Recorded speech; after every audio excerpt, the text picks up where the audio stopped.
back from the short commercial break, and this is Financial Markets with me, Julius Nsubuga, and this is where I bring you the latest in what is happening in the financial industry and in the world of finance, including the stock market, both local and globally.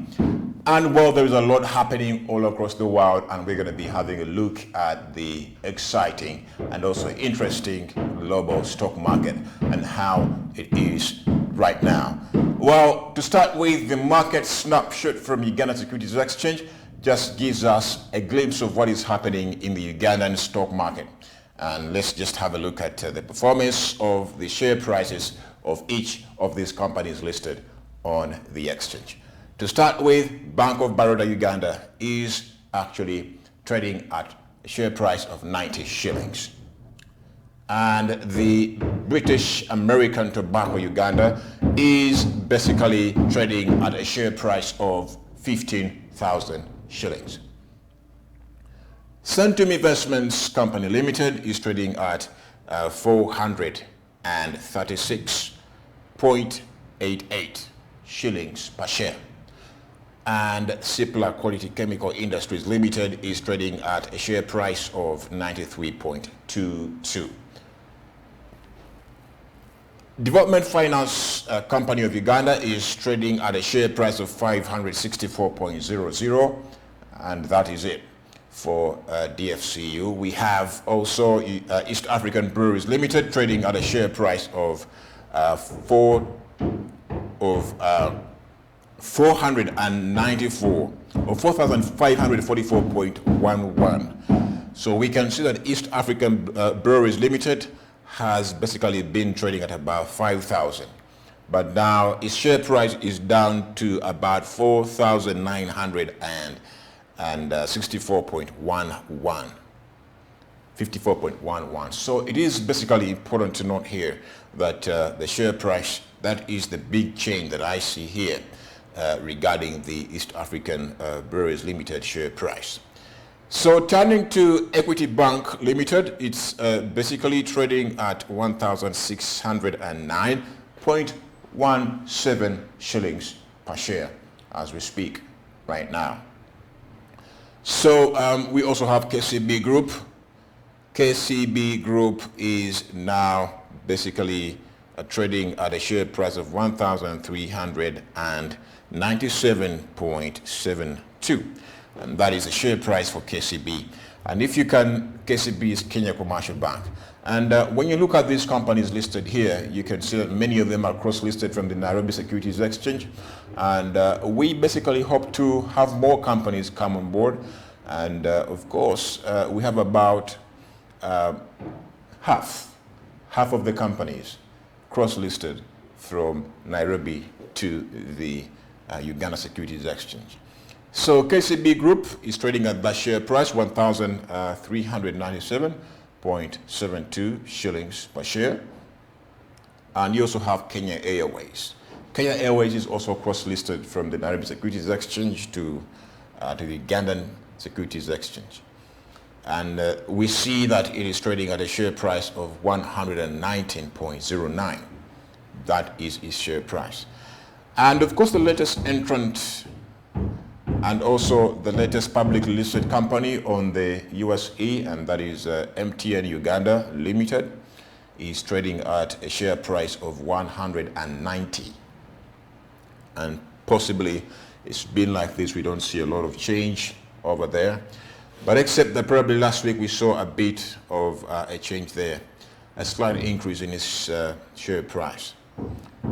And it was at 180 previously, but now at 190 shillings per share. Many of you have actually bought shares in these MTN, in the Mtn Uganda Limited company. So which is quite also exciting. And you have the share price up by about 10 points, which is quite something also interesting. But this is in a space of about some good days. So then having the Nation Insurance Corporation, it is trading at a share price of 5.10, and that has been constant. That has been constant, and we can see that it hasn't changed a lot and still remains at 5.10 as we speak right now. Looking at Nation Media Group, well, Nation Media Group as well is trading at a share price of 621.90 as we speak right now. And just recall that these figures are just basically prone to change any time.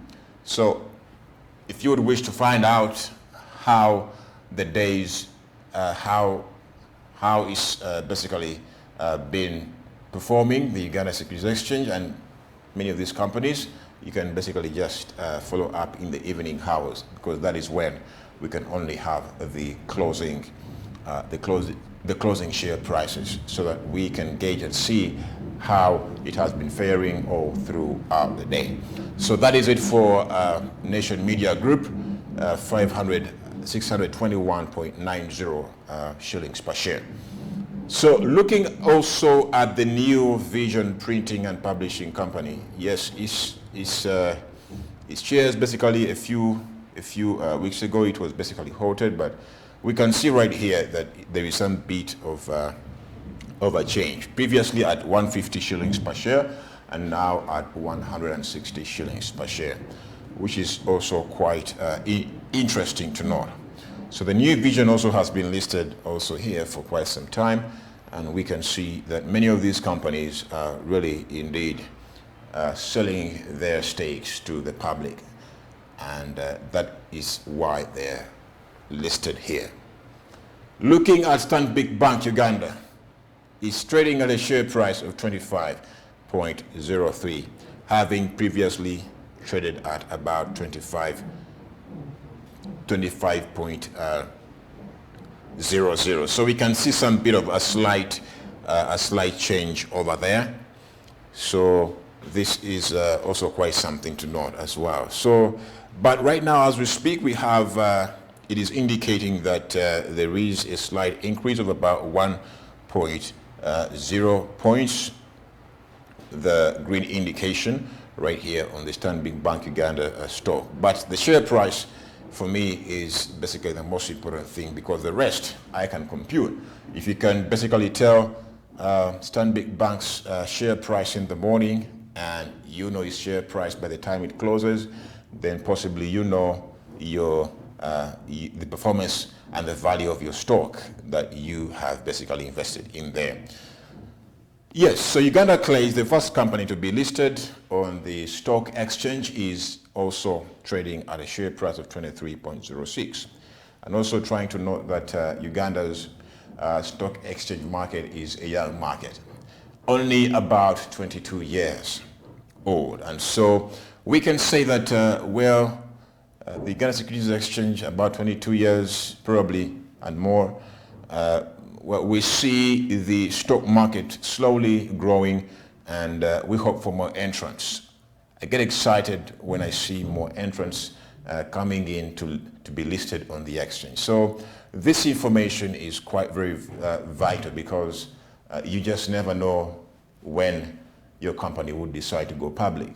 And it has a lot of advantages in that you can tap into a greater pool of capital, and you have even more even more social, you have a social brand name out there, because you are out there in the public. But of course you're there to make money for investors and for your shareholders, so that is also quite something very critical at the end of the day. But keeping other factors constant, I believe that companies should be interested in going public and access bigger monies. That is not the only way to access big monies, but it is a way to basically have even a longer term view of your company, and to also have companies that are built to last. Yes, so that is quite something important to note. Many companies globally, if any company is going to make a billionaire, there are a few private companies that probably make billionaires. And all across the globe, we see the stock exchange, the global stock exchange, making more billionaires than any other financial system. So that is where we say that the stock market is also an important tool, regardless, and also probably keeping other factors constant, as I usually say. So Umeme Limited right now is trading at a share price of 190 shillings per share. And well, it hasn't also changed, and we can see that well, apart there are only slight changes. There are only slight changes in the share prices of these different companies. But when you look at the Nairobi Securities Exchange and you compare it to Uganda's, well, of course, the Nairobi Securities Exchange was basically established many years ago, about probably 4 decades ago, and Uganda is about 22 to up to 25 years old now. So we can say that probably we are still having more companies coming on board and more active companies joining the leagues of the publicly listed companies. So all across Africa, I think we must say that the Johannesburg Stock Exchange still stands up there, including the Nigeria Stock Exchange and Egypt as well, Cairo, and also including the Botswana and also Zimbabwe and South Africa. They're doing quite well in terms of the stock markets. Even if probably it is not where we would have wished to be, but still it is a journey over 1,000 miles begins with one single step. So looking at other news now, going global, taking a look at some of these companies and how they're performing, probably having a look at the global stock market. Now, the global stock market has been basically dependent much on what is happening around the world. And we saw that in 2019-2020 when we had the China and US economic war at its peak. So we had also almost the same incidence with what we can see over here on the current global stock market parameters. So it is important to note that now this stock market worldwide is almost, probably by a large percentage, by a large extent, dependent right now on the Russia-Ukraine conflict and war. Because right now, as we speak, it's no longer actually a conflict, but it is a war, and the war is becoming more and more intense. As also, well, we have seen in the previous 1 week that, well, sanctions have been put on Russia by different countries, including the United States, Canada, the European Union. They are all sanctioning Russia. But what is really very much worrying is that the stock market is a bit of struggling in a way or the other. But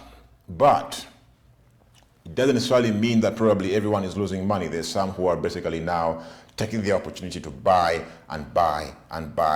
stocks that are basically now cheap.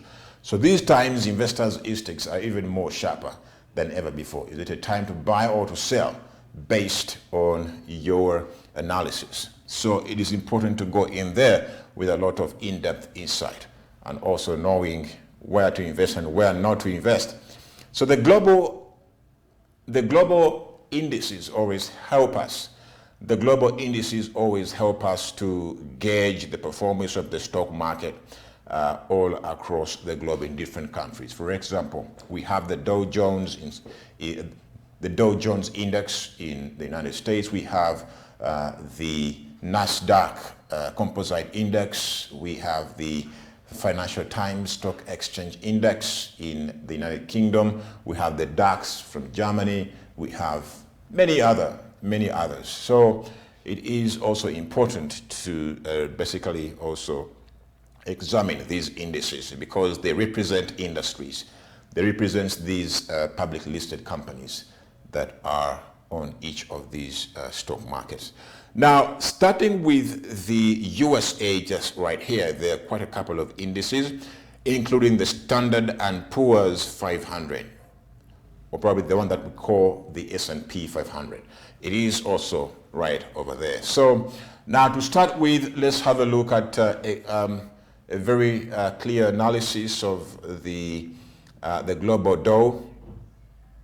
So the global Dow USA is basically down as we speak by about 0.39%, and that's some change. It equates to about 456 points that have been lost. I beg your pardon. It amounts to 45.6 points lost on the general or probably industrial average. So it is very much important to know that right now as we speak, it's basically at about 3,950 and 51.33. So it's of course changing all the time, but that is the picture as we speak right now.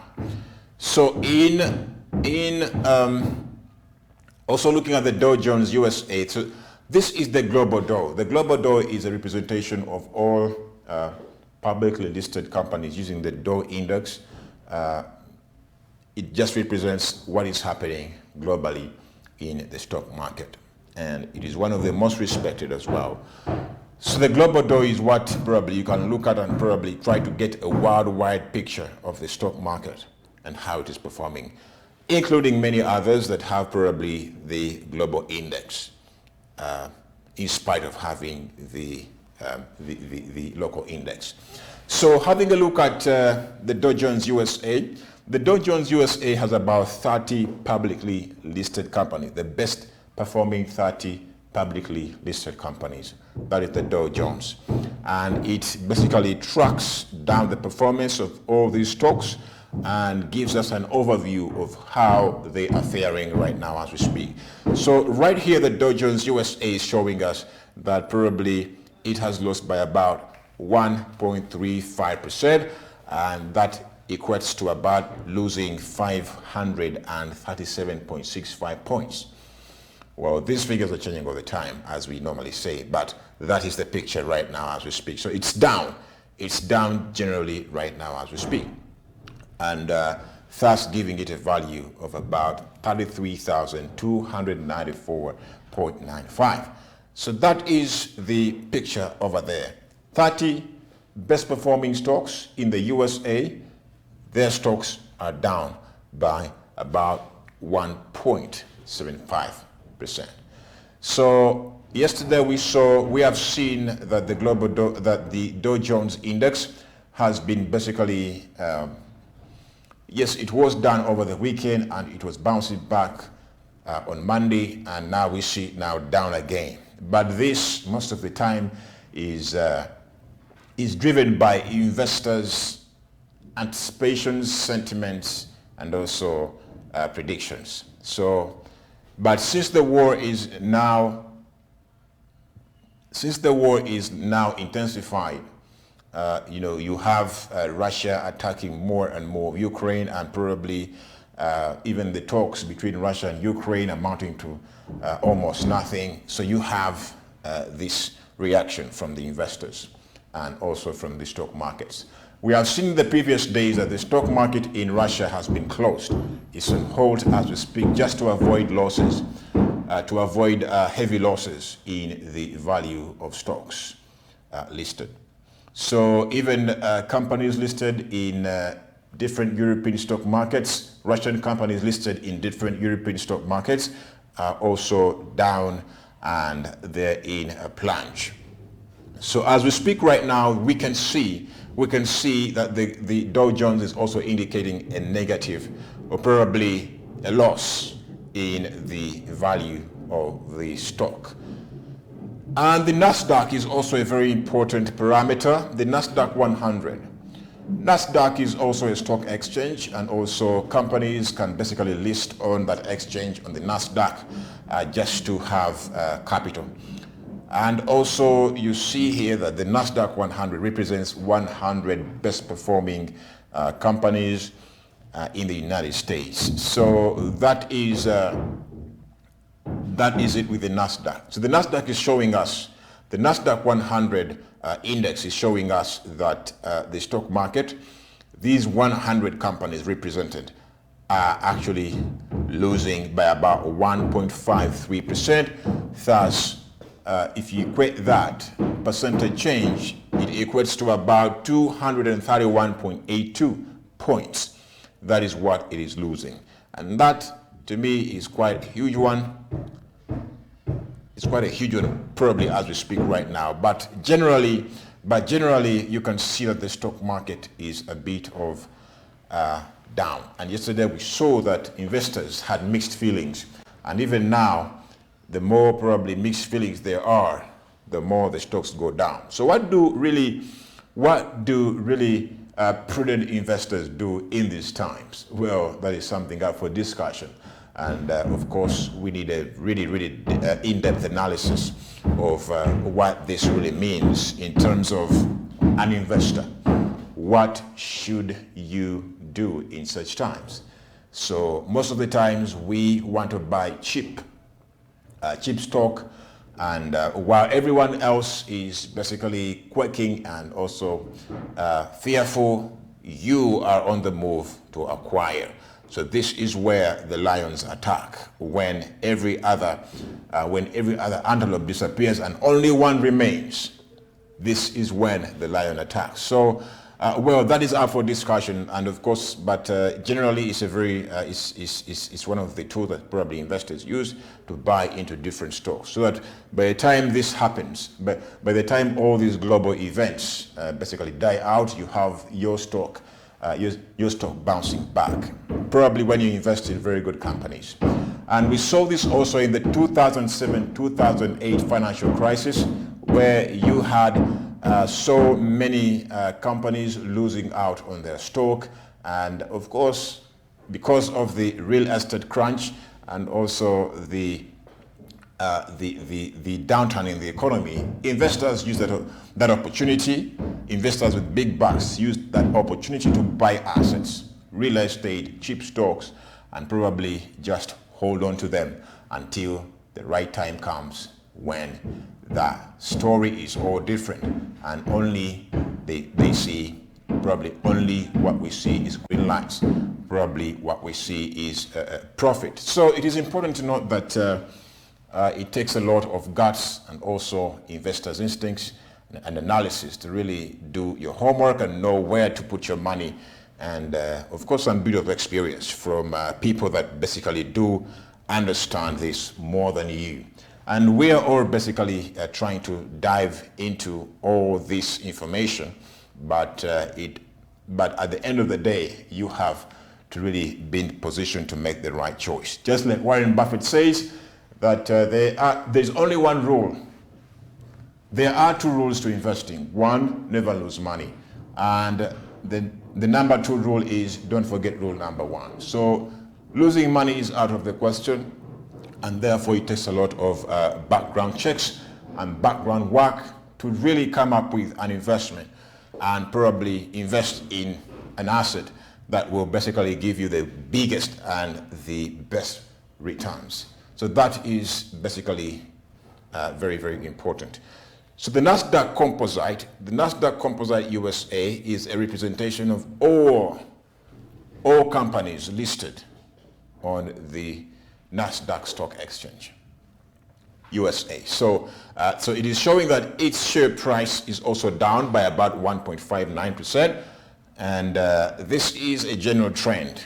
The downward trend is basically general, and we are not seeing any greens yet. Greens mean probably there's a gain, but reds mean probably that there is a loss in the value of the stocks. But nevertheless, this is prone to change anytime soon, because the stock market is basically very volatile, most especially in such times when we have a lot going on in the global environment. So the composite index, the Nasdaq Composite Index, or probably the general index for Nasdaq, is showing a decline. Same as the Nasdaq 100 best performing companies. The Nasdaq 100 USA index is showing also a decline. So same as the global Dow. The global Dow basically is one that is showing us, or companies basically publicly listed, but using the global Dow, using the Dow Jones index. So it's also showing a downward trend globally. And so as the 30 best performing companies, also showing a loss in their stocks. Their stocks are plunging by the Dow Jones USA index. Those 30 companies, best performing companies. So it's where you find the likes of the Amazons and Microsoft and Tesla and so many others, Apple, Google, so many. So that is it basically for this part. So we have lots and lots more news and also updates in terms of how the stock market is performing just right after this short commercial break. Don't go away. I'm going to be right back.